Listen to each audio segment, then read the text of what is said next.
నమస్తే. దేశీయ స్టాక్ మార్కెట్లు నష్టాల్లో కొనసాగుతున్నాయి. ఇరాన్ అమెరికా దాడులు మార్కెట్లో యుద్ధ భయాలు నెలకొన్నాయి. ఈ పరిస్థితి ఇన్వెస్టర్ల సెంటిమెంట్ ను దెబ్బతీసింది. IT 5%, reality 2%, media, finance, bank, FMCG సహా అన్ని సెక్టార్లు నష్టాల్లో కొనసాగుతున్నాయి. బులియన్ మార్కెట్లో హెచ్చుతగ్గులు కొనసాగుతున్నాయి. ఇదే సమయంలో క్రూడ్ ఆయిల్ $97లకు చేరింది. మరోవైపు రూపాయి డాలర్తో పోలిస్తే $95.67 వద్ద ట్రేడ్ అవుతుంది. ఇదే పరిస్థితిపై మార్కెట్ ఎక్స్పర్ట్ శ్రీరామచంద్రమూర్తి గారు మనతో పాటు ఉన్నారు. ఆయనతో మాట్లాడి మరిన్ని విషయాలు తెలుసుకుందాం. శ్రీరామచంద్రమూర్తి గారు నమస్తే అండి. నమస్తే అండి. ఇవాళ దేశీయ స్టాక్ మార్కెట్ నష్టాల్లో కొనసాగడం మనం చూస్తున్నాం. క్లోజింగ్ ఎలా ఉండబోతుందంటారు? యాక్చువల్గా అయితే పొద్దున బాగా నష్టాల్లో కొనసాగిందండి. అయితే ఇప్పుడు ఒక 1 అవర్ బ్యాక్ పుల్ బ్యాక్ అనేది వచ్చింది. నిఫ్టీ వచ్చి 23,210 దగ్గర లో వచ్చి ఇప్పుడు 23,460 దాకా వచ్చింది. 137 పాయింట్లు నష్టంతో ఉంది. యాక్చువల్ గా 360 పాయింట్లు నుంచి రికవర్ అయింది. అలాగే బ్యాంకింగ్ సెక్టర్ చూసుకుంటే బ్యాంక్ నిఫ్టీ అంతా కూడా 140 పాయింట్స్ ప్లస్ లో ఉంది. ఇది యాక్చువల్ గా చాలా అనూహ్యమైన రికవరీ వచ్చింది. 53,300 నుంచి ఇప్పుడు 54,300, దాదాపు 1000 పాయింట్లు రికవరీ అయింది బ్యాంక్ నిఫ్టీ అనేది. సో బ్యాంకింగ్ స్టాక్స్ అన్ని కూడా ఒక్కసారిగా మంచి పరుగులు పెట్టాయి. సో వీటన్నిటికీ ఏంటి అంటే ఇన్వెస్టర్స్ కి లో లెవెల్లో కాన్ఫిడెన్స్ అయితే వచ్చింది. అలానే క్రూడ్ ఏం తగ్గలేదు, క్రూడ్ మాత్రం అలాగే పెరుగుతుంది. పొద్దు నుంచి కూడా 2% క్రూడ్ అయితే పెరిగింది. సో దీన్ని బట్టి మనకి అర్థమవుతుంది ఏంటంటే కొంచెం ఇండియన్స్ బయింగ్ జరుగుతుంది, లో లెవెల్స్ లో అయితే బయింగ్ జరుగుతుంది. ఇండియన్ ఈక్విటీస్ కూడా విపరీతమైన ఫాల్ అయితే లేదు, లో లెవెల్స్ లో బయింగ్ జరుగుతుందని చెప్తున్నారు. సో ఇప్పుడు సెక్టర్ వైజ్ కనుక చూసుకుంటే ఏ సెక్టర్స్ రికవరీ వచ్చాయనేది చూసుకుంటే మనకి మేజర్ గా ఇప్పుడు ఐటీ సెక్టర్ బాగా ఫాల్ అయినాయి. టీసీఎస్ అయితే మన పొద్దున 9%, విప్రో 8%, ఎక్సెల్ టెక్ 5%, ఈ టెక్ మహీంద్రా 5%, ఇన్ఫోసిస్ 4%, ఇలా ఐటీ సెక్టర్ అన్ని కూడా డౌన్ అయినాయి. అలాగే ఇప్పుడు అపోలో టాప్ పర్ఫార్మింగ్ వచ్చి అపోలో ఒకటి, ICICI bank, ONGC, Maruti, Axis bank, Trent, Kotak bank, M&M ఇవన్నీ కూడా మంచి పర్ఫార్మెన్స్ ఇస్తున్నాయి అనమాట ప్రెసెంట్ వచ్చి. సో ఒక్కసారిగా ఏమైందంటే ఇక్కడ రికవరీ ఫైజ్ గా వచ్చింది మార్కెట్స్. సో మనం ఎక్స్పెక్ట్ చేసిన దానికన్నా మంచి రికవరీ అనేది ఇప్పుడు కనపడుతుంది. సో అన్ని ఏరియాస్ లో అన్ని దీనిలో బయింగ్ అనేది కనపడుతుంది ప్రెసెంట్ అయితే. చెప్పండి. ఓకే, అయితే లాస్ట్ మంత్ నుంచి మనం చూస్తున్నాం ఒక పక్కన 3.5%, 6 నెలల్లో 13% వరకు అటు సెన్సెక్స్ గానీ నిఫ్టీ గానీ నష్టపోవటం చూసాం. ఇంకా ఇలాంటి ఫాల్ ఉంటుందంటారా ముందు ముందు? యాక్చువల్గా అయితే ఇప్పుడు ట్రంప్ మొత్తం ఇండియన్ మార్కెట్ మొత్తం కూడా ట్రంప్ గారి చేతిలో ఉన్నట్టుందండి. సో ఎప్పుడైతే ఆయన యుద్ధం లేదు అన్నాడో అప్పుడు మార్కెట్లో బాగా ఒక్కసారిగా ర్యాలీ వస్తున్నాయి. ఎప్పుడైతే ఆయన యుద్ధం చేశారు అనగానే మార్కెట్స్ అన్ని కూడా డౌన్ అవుతున్నాయి. సో ఇది మొత్తం లాస్ట్ 3-4 మంత్స్ నుంచి న్యూస్ బేస్డ్ మార్కెట్ అయిపోయింది మంది. సో అయితే ఏంటంటే ఇక మార్కెట్స్ కూడా ఒక రకంగా కంప్లీట్ డెస్పరేట్ గా ఉన్నాయి. ఇప్పుడు ఇక్కడ మెయిన్ ఇండియాలో చూసుకుంటే ఆయిల్ రేట్లు పెరగటం, ఇండియా అయితే 3rd largest crude oil importer. దాంతో ఏమవుతుందంటే విపరీతంగా క్రూడ్ ఆయిల్ ఇంపోర్ట్ అనేది విపరీతంగా జరుగుతుంది. సో ఇంపోర్ట్స్ ఎక్కువ అవటం వల్ల దాని ఇంపాక్ట్ మార్కెట్ మీద పడుతుంది. అలాగే ఇండియన్ ఎకానమీ మీద కూడా ఎఫెక్ట్ అవుతుంది. రేపు 5వ తారీఖు ఈ ఆర్బీఐ మానిటరీ పాలసీ ఏం చేస్తారో చూడాలి. దీనివల్ల ఏమవుతుందంటే ఇంపోర్ట్ డ్యూటీ క్రూడ్ మేజర్ గా పెరగటం వల్ల మనకి అంతా కూడా ఎకానమీ స్లో డౌన్ అయితే స్టార్ట్ అవుతుంది. సో కన్సంప్షన్ తగ్గిపోతుంది. ఇప్పుడు ఇంట్రెస్ట్ రేట్ కూడా పెంచారంటే మొత్తం మార్కెట్ లో మనీ అంతా కూడా ఎవాపరేట్ అయిపోయి డిమాండ్ తగ్గిపోవటం, దాని తర్వాత ఎకానమీ కంట్రాక్ట్ అవుతుంది. సో ఇది కూడా ఛాన్సెస్ ఉన్నాయి. ఓకే, అండ్ ఇప్పుడే మీరు ఐటీ స్టాక్స్ గురించి మాట్లాడారు. 5% కూడా మనం చూస్తున్నాం మార్పులో. సో ఇలాంటి టైంలో ఐటీ స్టాక్స్ పైన ఇన్వెస్ట్ చేసిన వారు ఉంటారు కదా, వారు ఎలా ముందుకు వెళ్ళాలంటారు? ఏ డిసిషన్ తీసుకుంటే బెటర్ అంటారు? ఐటీ స్టాక్స్ ఏమవుతున్నాయంటే మంత్లీ చార్ట్స్ అన్ని కూడా పాజిటివ్ గానే ఉన్నాయండి. సో ఇది ఏంటంటే బై అండ్ డిప్స్ లాగా తీసుకోవచ్చు. ఇదేంటంటే ఒక న్యూస్ బేస్డ్ మీద కరెక్షన్ అయినా కానీ మన లాస్ట్ 1 మంత్ నుంచి చూస్తుంటే ఐటీ స్టాక్స్ అన్ని కూడా ర్యాలీ వస్తున్నాయి, ఇలా ఫాలో అవుతున్నాయి, మళ్ళీ పెరుగుతున్నాయి కూడా. అయితే లాంగ్ టర్మ్ ఇన్వెస్టర్స్ కి అయితే మంచి డౌన్ రేట్లు ఉన్నాయి కాబట్టి బై చేసుకోవచ్చు, రికవరీ అవుతున్నాయి. సో ఇబ్బంది ఏమి లేదు, మళ్ళీ మంచి రికవరీ అయితే ఛాన్స్ ఉంది. టెన్షన్ పడాల్సిన పని ఏం లేదు. మళ్ళీ ఇన్వెస్ట్ చేసుకోవచ్చు. ట్రెండ్ పాజిటివ్ గానే ఉన్నాయి ఐటీ స్టాక్స్ అన్ని కూడా. సో మేజర్ గా ఎందుకంటే అవి రికవర్ అవుతాయనే ఒక పాజిటివ్ న్యూస్ అయితే కనపడుతుంది. సో దాంతో అన్ని కూడా రికవర్ అవుతున్నాయి ఐటీ స్టాక్స్ అన్ని కూడా. సో ఈవెన్ టీసీఎస్ కానీ ఇన్ఫోసిస్ కానీ మంచి లో లెవెల్లో ఉన్నాయి, బై చేసుకోవచ్చు. సో ఇవన్నీ తర్వాత ఎల్టీఎం, పర్సిస్టెంట్, ఓఎఫ్ఎస్, అలాగే కోబోర్జ్, ఆ తర్వాత టాటా ఎల్ఎక్సీ. సో ఇవన్నీ కంపెనీస్, ఐటీ ఎంఫసిస్, ఇవన్నీ మంచి నౌకరీ కానీ కేపీఐటీ కానీ ఇవన్నీ టాప్ కంపెనీస్, టాప్ 200 కంపెనీస్ ఇవన్నీ కూడా. సో వీటిలో ట్రెండ్ పాజిటివ్ గానే ఉంటుంది కాబట్టి బయింగ్ ఇంట్రెస్ట్ బాగానే వస్తుంది దీనిలో ఇన్వెస్ట్ చేసుకోవడం. ఓకే. అండ్ యుద్ధం గురించి చూస్తే మనం కంటిన్యూ అవుతూనే ఉంది. అది ఇప్పటిలో ముగిసేలాగా కనిపించట్లేదు, సర్దుమణిగేలాగా కూడా కనిపించట్లేదు. దాని గురించి ఎంత చెప్పుకున్నా తక్కువే అనుకోవచ్చు. అంటే ఇలాంటి టైంలో ఇన్వెస్టర్లు ఎలాంటి జాగ్రత్తలు తీసుకోవాలంటారు? ఇన్వెస్టర్స్ ఏంటంటే క్యాష్ రిచ్ ఇన్వెస్టర్స్ మాత్రమే ఉండాలి. అంటే క్యాష్ ని మనము ఇక్కడ ఏంటంటే మేజర్ గా ఇన్వెస్టర్స్ కానీ ట్రేడర్స్ కానీ అందరికి చెప్పేది ఏంటంటే ఇది ట్రేడింగ్ యాక్టివిటీ తగ్గించాలి. అంటే వాల్యూమ్స్ తగ్గించుకోవాలి, క్వాంటిటీ తగ్గించుకోవాలి, డిసిప్లిన్ అప్రోచ్ ఉండాలి. అలాగే మనం ఎక్కువ ప్రాఫిట్స్ వస్తాయని ఆశపడకూడదు. చూడండి నిన్న ఇదే టైంలో ఐటీ సెక్టర్స్ అన్ని కూడా చాలా పాజిటివ్ వచ్చాయి. 5%, 4% పెరిగినాయి. ఇవాళేమో ఒక్కసారిగా డౌన్ అయిపోయింది, 6% అలా డౌన్ అయింది. అంటే ఏ రోజు ఎలా ఉంటుందో అర్థం కావట్లేదు. అలాంటి టైంలో ఏంటంటే కేర్ఫుల్ గా ఉండాలి మనం కూడా.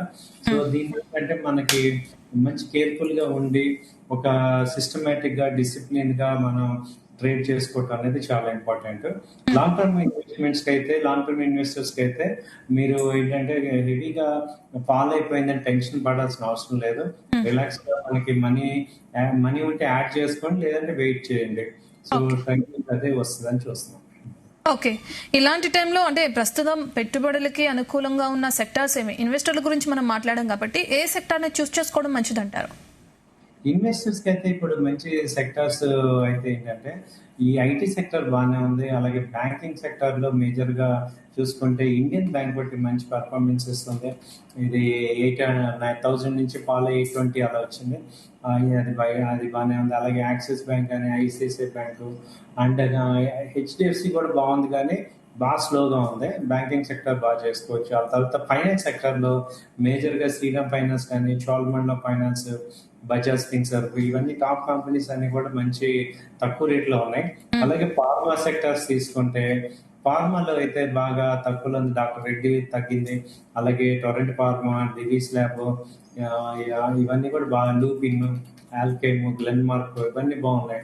తర్వాత డిమార్ట్ ఒకటి బాగుంది. అలాగే సిఎట్ టైర్ ఇండస్ట్రీలో సిఎట్ కానీ, ఏషియన్ పెయింట్ కానీ బాగున్నాయి. అలాగే ప్రాపర్టీస్ లో చూసుకుంటే గోద్రేజ్ ప్రాపర్టీ, ప్రెస్టేజ్ ప్రాపర్టీస్, ఇవి బాగున్నాయి. తర్వాత ఎంసీఎక్స్, బిఎస్సి కూడా బాగా తగ్గాయి. వీటన్నిటిలో బాగా తగ్గే మంచి క్వాలిటీ స్టాక్స్ తీసుకోవచ్చు.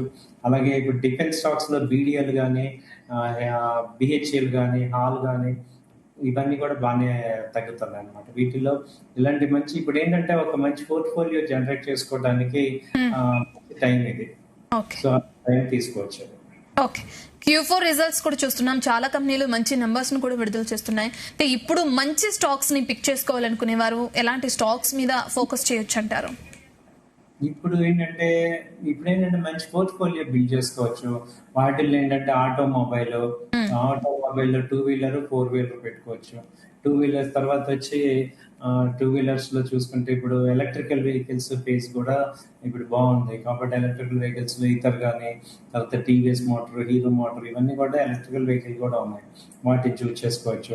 అలాగే ఇప్పుడు టీఎన్పివి కానీ, M&M కానీ, ఇవి కూడా ఎలక్ట్రికల్ వెహికల్స్ కి బాగా కన్వర్ట్ అవుతున్నాయి. కాబట్టి ఇప్పుడు అంతా కూడా main electrical vehicles, solar industries, robotics, semi conductors, ఇవి ఏంటంటే ఈ సెగ్మెంట్స్ బాగా ముందుకెళ్తున్నాయి. అలాగే ట్రెడిషనల్ సెగ్మెంట్స్ వచ్చి టెక్స్టైల్ కానీ, సిమెంట్ కానీ, బ్యాంకింగ్ కానీ, ఇవి రెగ్యులర్ సెక్టర్స్. ఏదైనా ఏంటంటే ఒక 15 to 20 కంపెనీస్ వరకే చూస్ చేసుకోవటం బెటర్. ఇప్పుడు ఏంటంటే ఊరికే నెంబర్ ఆఫ్ కంపెనీస్ పెంచుకునే కన్నా క్వాంటిటీ పెంచుకోవాలి. ఎక్కువ కన్నా మనకి క్వాంటిటీ ఉండాలి. క్వాలిటీ కంపెనీస్ లో క్వాంటిటీ పెంచుకుంటూ వెళ్ళాలి. మంచి రిటర్న్ ఆన్ ఇన్వెస్ట్మెంట్ వస్తుంది. సో ఇప్పుడు చాలా మంది ఏం చేస్తారంటే ఎస్బీఐ బ్యాంక్ కొంటారు, ఐసిఐసిఐ కొంటారు, తర్వాత ఐడిఎఫ్సి కొంటారు. ఇలా ఒక బ్యాంకింగ్ ఇండస్ట్రీలో ఒక 5-6 బ్యాంకులు కొంటారు. అది రాంగ్ అన్నమాట. మీరు ఏం చేయాలంటే ఒక 2 బ్యాంక్స్ తీసుకొని వాటిల్లోనే కాన్సన్ట్రేషన్ పెంచుకోవాలి. ఉమ్. అలా చేయడం వల్ల మీకు నెంబర్ ఆఫ్ షేర్స్ వస్తాయి, డివిడెండ్స్ వస్తాయి. సో కాబట్టి మీకు ఆ రిటర్న్ అండ్ ఇన్వెస్ట్మెంట్ ఎక్కువ వస్తుంది. సో ఇలా చేసుకోవచ్చండి. ఓకే, ఒక పక్కన యుద్ధ ప్రభావం అనిశ్చితి మనం చూస్తున్నాం, మరోది ఎల్నినో ప్రభావం. అంటే మొన్న ఒకవేళ వర్షాలు కురిసినా తక్కువ వర్షపాతం నమోదవుతుందని కూడా తెలియచేయడం మనం చూసాం ఐఎండీ అధికారులు. దాని ప్రభావం కూడా మార్కెట్ పైన ఉందా? ఒకవేళ ఆ ప్రభావం ఉంటే ఏ స్టాక్స్ పైన ఎక్కువ ప్రభావం చూపిస్తాయి అనుకోవచ్చు? ఎక్కువగా ఏంటంటే ఈ స్టాక్స్ రెయిన్ డిపెండెంట్ కంపెనీస్ మీద ఉంటాయి. మామూలుగా మనం క్యాజువల్ గా చెప్పాలంటే ఈ అంబ్రిల్లాస్ కానీ, షూస్ కానీ, రెయిన్ కోట్స్ ఇలాంటి కంపెనీస్ మీద, అలాగే పెస్టిసైడ్స్, వ్యవసాయ ఆధారిత కంపెనీలు ఉన్నాయి. Nitrogen, phosphate companies, urea companies, వీటి మీద ఎక్కువ సీడ్ కంపెనీస్ వీటి మీద ఉంటుంది. ఎందుకంటే వ్యవసాయం మీద ఎక్కువ డిపెండ్ అయ్యే కంపెనీస్ ఇవన్నీ కాబట్టి. సో ఆ యొక్క సెక్టర్స్ ఎఫెక్ట్స్ వీటి మీద ఉంటాయి మనకి. సో ఎక్కువ ఏంటంటే ఈ మామూలుగా కమర్షియల్ కంపెనీస్ ఏమో ఇవన్నీ వస్తాయి అనమాట. రెయిన్ కి సంబంధించి అంబ్రెల్లాస్ తయారు చేసే companies, rain coats, rain shoes, ఇవన్నీ కొంచెం వాటికి సేల్స్ తగ్గుతాయి కదా. సో వాటికి ఎఫెక్ట్ అవుతాయి. ఇండస్ట్రీకి అంతా కూడా అగ్రికల్చర్ కాబట్టి దానికి సంబంధించిన కంపెనీస్, ఎరువులు కానీ, అలాగే పెస్టిసైడ్ కానీ, సీడ్స్ కానీ, తర్వాత ట్రాక్టర్స్, వీటన్నిటికీ కొంచెం సేల్స్ తగ్గే ఛాన్సెస్ ఉంటాయి. అయితే ఏంటంటే ఇది ఫోర్కాస్టే, బట్ యాక్చువల్గా ఎందుకంటే ఈ ఎండలు కూడా బాగా వచ్చాయి కాబట్టి మళ్ళీ వచ్చే ఛాన్సెస్ కూడా కనపడుతున్నాయి మనకి. ఓకే, రూపాయి కూడా బలహీనపడడం మనం చూస్తున్నాం. దీనివల్ల ఏ సెక్టర్ పైన ఎక్కువ ఇంపాక్ట్ చూపించే అవకాశం ఉంటుంది అనుకోవచ్చు? ఏ సెక్టర్ నష్టంలో ఉండే అవకాశం ఉంటుంది అంటారు? రూపీ వచ్చి ఇప్పుడు ఏంటంటే 95.89 ఈ రోజు కనిష్ట ఆల్ టైమ్ కనిష్ట స్థాయికి వెళ్తుంది. సో డాలర్తో పోలిస్తే ఆల్మోస్ట్ ఇప్పుడు 96 వచ్చింది. ఇప్పుడు లాస్ట్ 2 months లో చూసుకుంటే 20% దాకా ఫాల్ అయింది. అయితే ఇప్పుడు రూపీ మేజర్గా మొన్న మధ్య న్యూస్ ఏంటంటే గవర్నమెంట్ ఆర్బీఐ వచ్చి $12 billion గోల్డ్ అమ్మేశారు, దానిలో ఫారెక్స్ కొన్నారు కాబట్టి కొంత స్టెబిలైజ్ చేస్తున్నారు అంటున్నారు. ఇప్పుడు రూపీ ఫిజికల్ మానిటరీ పాలసీ అంతా కూడా రేపు 5వ తారీఖు న్యూస్ ఉంది. ఏమైనా ఇంట్రెస్ట్ రేట్స్ తగ్గిస్తారా ఏంటనేది చూడాలి. ఇప్పుడు రూపీ మీద ఇంపాక్ట్ అయ్యే కంపెనీస్ ఏంటంటే ఎక్కువ ఎక్స్పోర్ట్ అండ్ ఇంపోర్ట్ కంపెనీస్ బాగా ఎఫెక్ట్ అవుతాయి. ఎక్స్పోర్ట్స్ కి ఏమో నెగిటివ్, పాజిటివ్. ఇంపోర్ట్స్ కి ఏమో నెగిటివ్. ఇంపోర్ట్ మేజర్ గా క్రూడ్ ఆయిల్, గోల్డ్, మనకి క్రూడ్ ఆయిల్ కంపెనీస్ అన్నిటికీ కూడా రూపీ పెరగడం అనేది ఒక డిసడ్వాంటేజ్. ఐటీ కంపెనీస్ కి పాజిటివ్, ఎందుకంటే ఐటీ కంపెనీస్ కి ఎక్స్పోర్ట్ చేస్తాయి కాబట్టి డాలర్ అంతా మనకి రూపీస్ లో వస్తుంది కాబట్టి అది కొంచెం బెనిఫిట్. సో అలాగే ఓన్లీ ఎక్స్పోర్ట్స్ ఏవైతే ఎక్స్పోర్ట్స్ ఉన్నాయో వాటన్నిటికీ కూడా బెనిఫిట్ అవుతారు. సో ఇంపోర్ట్ ఏవైతే చేసుకుంటారు, మనకి ఎక్కువ ఇంపోర్ట్ ఉంటుంది. సెమీ కండక్టర్స్ కానీ, ఇప్పుడు ఎలక్ట్రానిక్ పెర్ఫరల్స్ అన్ని కూడా మనం చైనా నుంచి ఇంపోర్ట్ చేసుకుంటాం. వాటన్నిటికీ కాస్ట్ పెరిగిపోతూ ఉంటాయి. సో ఇవి బాగా ఎఫెక్ట్ అవుతున్నాయి అన్నమాట ఈ కంపెనీస్ అన్ని కూడా. ఓకే, ఇంకోటి బంగారం ధరలు కూడా స్థిరంగా ఉండడం చూస్తున్నాం మనం. అంటే 8 బులియన్ మార్కెట్ లో లాస్ట్ 2 weeks నుంచి కూడా ఫ్లాట్ గా ట్రేడ్ అవుతున్నాయి. లాస్ట్ ఇయర్ లాగా గోల్డ్ గానీ, సిల్వర్ ఈటీఎఫ్ లు ఉంటాయంటారా? ఇప్పుడున్న పరిస్థితుల్లో ఈటీఎఫ్ లో ఇన్వెస్ట్ చేయొచ్చా? ఈటీఎఫ్ బెస్ట్ ఆప్షన్ అండి. ఇప్పుడు మనం సిల్వర్, గోల్డ్ కొనే బదులు, ఫిజికల్ గా కొనే బదులు మనం ఈటీఎఫ్స్ లో కొనుక్కోవడం వల్ల మనకి కొంచెం అడ్వాంటేజ్ ఉంటుంది. అలాగే ఈ జిఎస్టీ కట్టడం ఇవన్నీ ఉంటుంది, ప్లస్ థెఫ్ట్ ప్రొటెక్షన్ ఉంటాయి. సో కాబట్టి ఏంటంటే మనకి సిల్వర్, గోల్డ్ వీటిని అంటే ప్రధాన మంత్రి గారు కూడా చెప్పారు కాబట్టి ఎక్కువగా మీరు ఇది ఫిజికల్ గోల్డ్ కొనొద్దండి. ఈ ఫిజికల్ గోల్డ్ కొనడం వల్ల మనకి ఏమవుతుందంటే ప్రజెంట్ ఒక ఎంజాయ్మెంట్ వస్తుంది, కానీ మనకి ఆల్ ఓవర్ యాజ్ ఇండియన్ గా మనకి ఈ ఇంపోర్ట్ కాస్ట్ ఎక్కువ పడిపోతుంది. కరెంట్ అకౌంట్ డెఫిసిట్ వస్తుంది. దానివల్ల మనకి రూపీ చాలా వీక్ అయిపోతుంది. అదే మనం గోల్డ్ కొనడం తగ్గించామంటే బాగుంటుంది. ప్రెసెంట్ గోల్డ్ వచ్చి 1,54,000 ఉంది. ఇది ఇంటర్నేషనల్ గా కూడా రేట్ తగ్గుతుంది. యాక్చువల్ గా $4,400 దగ్గర ఉంది ప్రెసెంట్, కాబట్టి తగ్గింది. యాక్చువల్ గా అంతకుముందు $4,800 ఉండేది. అలాంటి ఇప్పుడు లాస్ట్ 10 days లో ఈ $4,400 వచ్చింది. అలాగే ఎందుకంటే కేవలం ఆయిల్ లాస్ట్ 10 days నుంచి, లాస్ట్ 2 days నుంచి ఆయిల్ వచ్చి దాదాపు 6% పెరిగింది. కాబట్టి అది ఇంటర్నేషనల్ గా చాలా ఇంపాక్ట్ అవుతుంది. సో ఇవన్నీ చూసుకుంటే మనకి ఏంటంటే ఈ యొక్క ఈ ఈ గోల్డ్ అండ్ సిల్వర్ స్టడీగానే ఉన్నాయి. సిల్వర్ తీసుకుంటే 2,70,000 ఉంది. లాస్ట్ 1 week 10 days నుంచి కూడా ఈ 2,70,000 75,000 నుంచి 2,68,000 మధ్యలో ట్రేడ్ అవుతుంది. సో కాబట్టి ఇది ఒకటి చూడాలి మరి. ఓకే, ఇంకొకటి మ్యూచువల్ ఫండ్స్. ఇప్పుడున్న పరిస్థితుల్లో ఇన్వెస్ట్ చేయడం దానిలో సేఫే అంటారా? ఒకవేళ ఇప్పుడు ఇన్వెస్ట్ చేయాలంటే దేనిపైన ఇన్వెస్ట్ చేస్తే మంచిది అంటారు? కంపారిటివ్ గా మ్యూచువల్ ఫండ్స్ కొంచెం బెటర్ గా ఉన్నాయండి.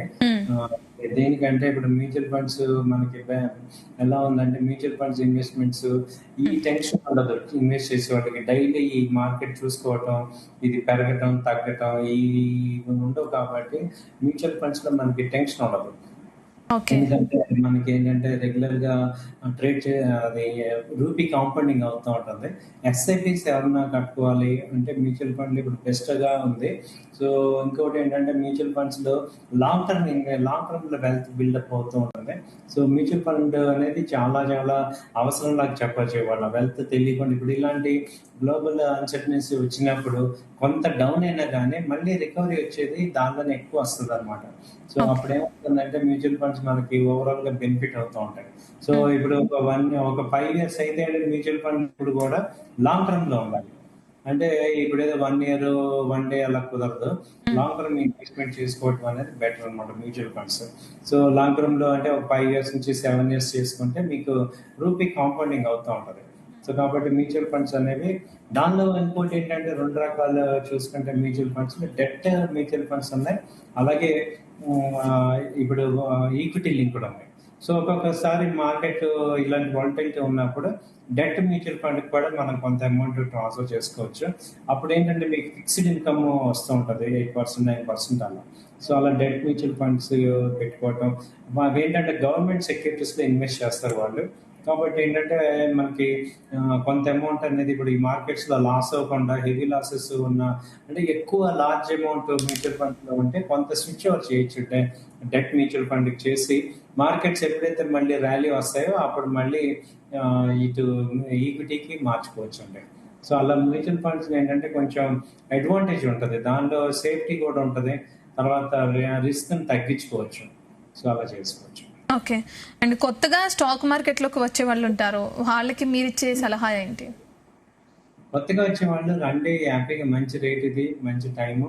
సో మీకు ఈ ఒక డౌన్ సైడ్ ఇలాంటి రోజులు చూస్తే ఏంటంటే మీకు మంచి ఎక్స్పీరియన్స్ వస్తుంది అనమాట. అంటే మార్కెట్లు పెరిగినప్పుడు అందరం అనుకోండి అప్పుడు నాలెడ్జ్ రాదు కానీ మనీ వస్తుంది. బట్ ఎప్పుడైతే మార్కెట్స్ ఫాలో అవుతుంటాయో, ఇలా కన్సల్టేట్ అవుతుంటే, రేంజ్ అవుతుంటే, టెన్షన్ ఉన్నప్పుడు కనుక మీరు ఎంటర్ అయితే నేర్చుకోవడానికి చాలా స్కోప్ ఉంటుంది. సో ఇప్పుడు నేర్చుకునే అవకాశాలు ఎక్కువ ఉంటాయి మనకి. అసలు ఎందుకు ఒక స్టాక్ని ఎలా సెలెక్ట్ చేసుకోవాలి, ఎందుకు స్టాక్స్ పడుతున్నాయి, ఈ న్యూస్ ఏ రకంగా ఇంపాక్ట్ అవుద్ది, అలాగే ఈ రూపీ ఇన్వాల్వ్మెంట్ ఎలా ఉంది, అలాగే ఎఫ్ఐఎస్ ఎందుకు వెళ్ళిపోతున్నారు, ఎఫ్డిఐస్ ఇప్పుడు వస్తున్నాయి.